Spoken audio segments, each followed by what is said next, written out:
às vezes, a saída pode ser um desenho, pode ser uma pintura, pode ser um vídeo. Nesse momento, eu estou tratando da violência de pessoas que viveram em períodos de guerra.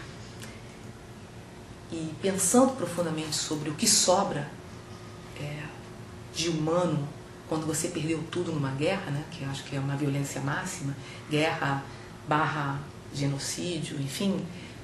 Nesse caso, eu achei que qualquer escultura ou pintura seria muito pobre.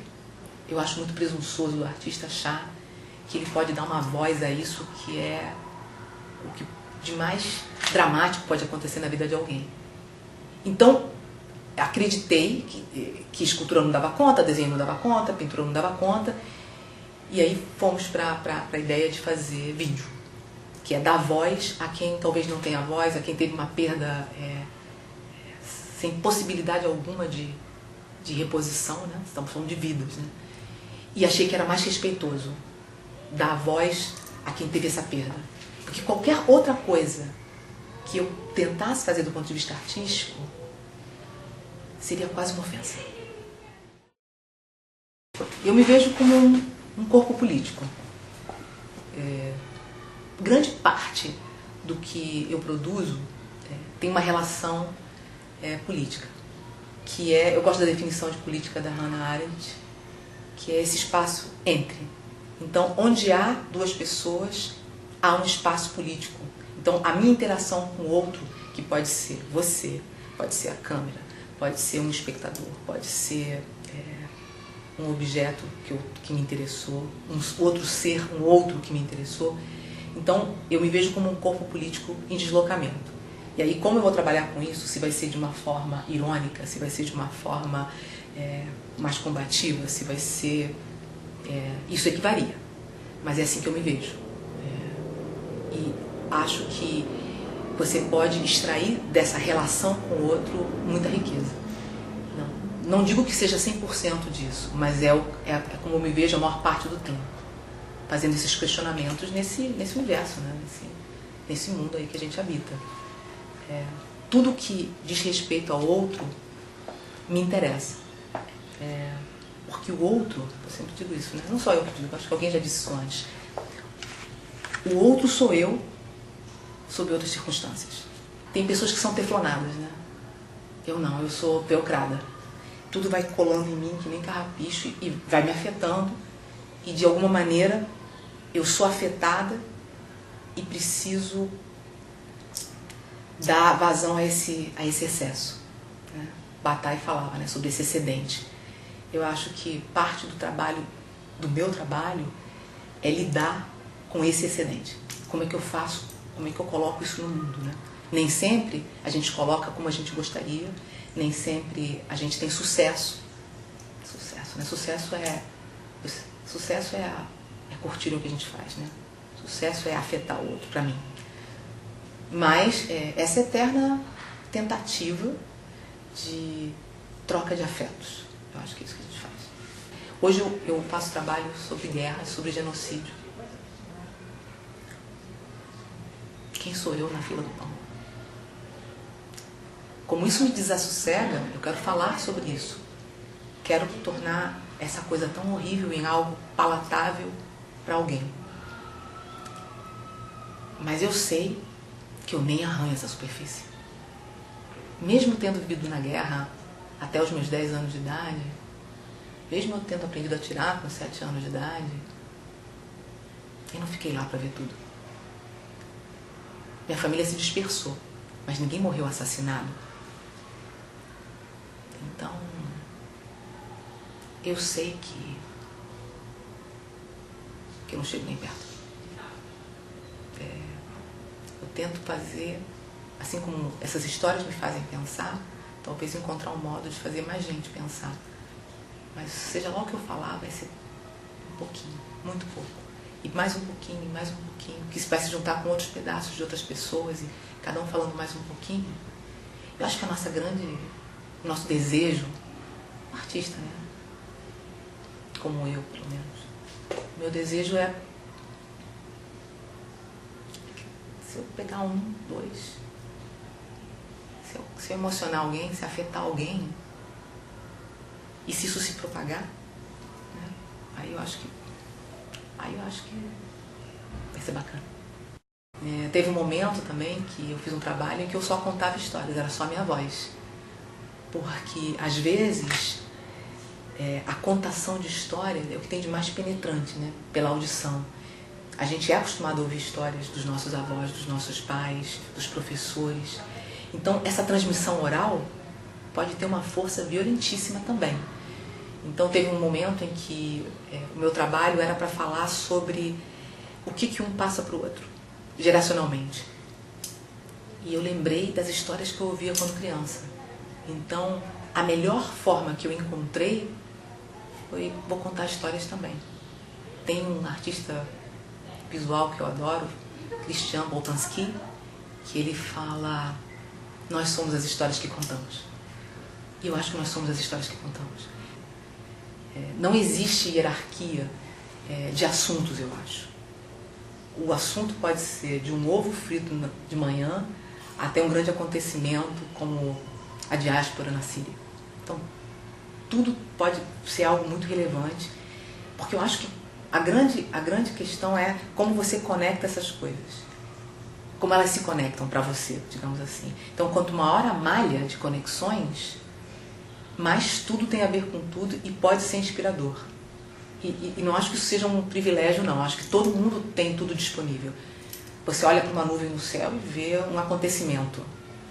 E aquilo pode te levar para raciocínios outros e conexões outras, e quando você vê, você já está na Antártica pensando em um trabalho, enfim. Eu acho que parte dessa coisa são essas conexões, eu diria, que podem ser quaisquer. Acontecem o tempo todo, né? Você é atropelado por acontecimentos. De notícias de jornal a um vizinho fazendo algo, né? Quando você é artista, a sua vida é a arte é a vida. As duas coisas se misturam o tempo todo. Elas fazem uma dança, né? Então você não desliga nunca. Tudo que você faz, tudo que você produz tem de alguma forma uma conotação artística, ainda que você não racionalize isso. Mas tudo, desde acordar até deitar. E nos próprios sonhos, as coisas todas acontecem também. Eu acho que não há divisão. Eu sou uma pessoa que, no fundo, quer contar histórias. E minhas histórias podem ser contadas nas diversas mídias disponíveis. Busco ajuda de pessoas que entendem quando eu, por acaso, tenho, e tenho sempre, né? Tenho deficiências para desenvolver determinada coisa. Busco ajuda com quem sabe. E daí tento dar uma forma ao meu desassossego. Eu acho que eu sou uma pessoa desassossegada. Nesse ponto eu me abraço aí com Pessoa. Fernando Pessoa conseguiu dizer em palavras isso. Eu acho que eu vivo no desassossego, eu diria isso. Nessa história de tentar transmitir essa violência toda do genocídio, eu acabei chegando num trabalho que eu acho que é muito desmaterializado, né? Que eu tenho ascendência Mai, e por conta disso eu tive muito contato com meus parentes da Guatemala. E na Guatemala, que foi um país devastado pela guerra de 36 anos, onde houve um genocídio, sim, porque 65% da população é indígena, de várias etnias, e fiquei pensando o que se diz para alguém que perdeu tudo, o que se faz para alguém que perdeu tudo. E eu acho que só tem olho laqueado e um abraço. Não consigo imaginar mais nada. Porque se você tem algum problema, às vezes você não tem com quem falar, e como eu não tenho nenhum tipo de julgamento, porque quem sou eu para julgar, você divide comigo a carga. Porque eu acho que o máximo que a gente pode fazer é dividir um pouco. Esse tal abraço, né? Esse tal aconchego. Então, eu tenho receio de que a arte a qual eu estou vendo que mais se aproxima do que eu penso está virando menos objetual. Está virando cada vez mais gestual, mais desmaterializado, eu acho. Talvez a gente precise colocar menos coisas no mundo e ser mais no mundo. Ser mais, a gente está precisando ser voltar às origens, ser mais gente. A gente está produzindo muito lixo.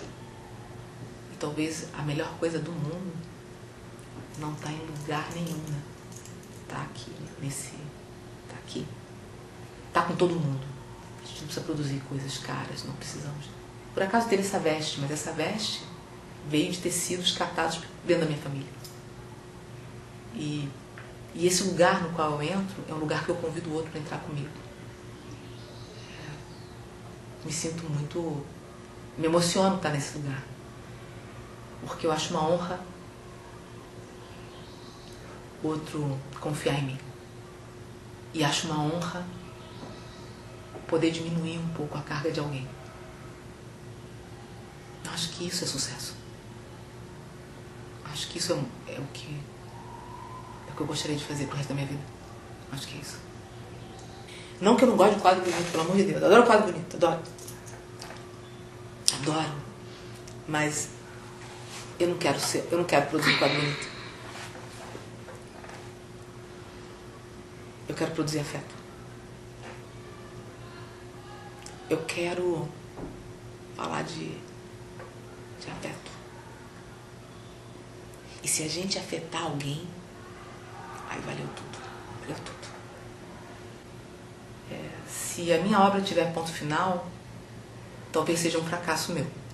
O bacana seria que cada um que entrasse em contato, em cada tempo, pudesse ver algo que até mesmo eu não vi.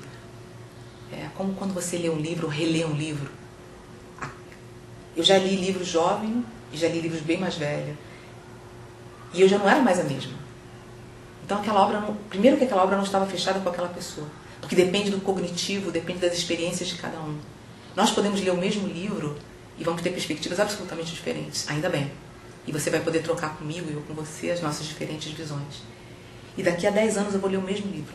E eu não serei mais a mesma. Portanto, o livro não será mais o mesmo. Então, uma boa obra, ela tem que ter exclamação, interrogação, reticências, vírgula, ponto e vírgula, mas nunca ponto final. Triste é ser humano, cara. A gente não está sabendo o que fazer, não. Triste é Marielle. Triste é Marcos Vinícius. Triste é uma criança ir para a escola e levar um tiro. Triste é você estar ensanduichado entre tiros embaixo e tiros aéreos. Isso é triste. Você cortar o futuro de uma criança e destruir a família inteira, né? Mãe, avô, avó. Isso é triste. É sobre isso que eu gosto de falar. É sobre isso.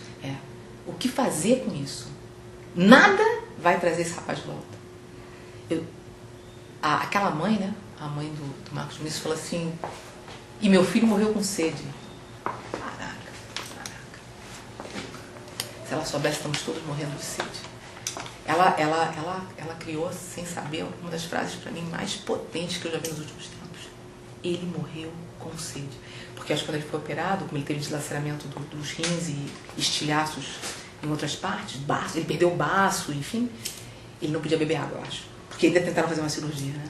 Aí mas ele morreu com sede. Estamos todos morrendo de sede. Todos. E aquilo que ela sofreu não tem obra que chegue perto. A gente pode fazer uma reflexão sobre isso e tentar trazer mais gente para essa reflexão. Mas aquela perda não tem mais jeito. Nada é mais rico, nada é maior do que uma vida. Nada, nada, nada. E você não precisa acreditar em Deus para isso. Nada é mais precioso. E quando você rouba isso, que obra você vai fazer? Que desenho você vai fazer? Que escultura você vai fazer? Que filminho você vai fazer? Eu sempre digo, acho que o máximo que você pode fazer, aí vamos para uma outra obra, né? É um gesto. Um abraço, talvez, nessa mãe. E ainda que você diga que você sente muito, você não sente. Você não sabe o que ela sente. Então, imagina o que você está sentindo. Mentira, ninguém imagina.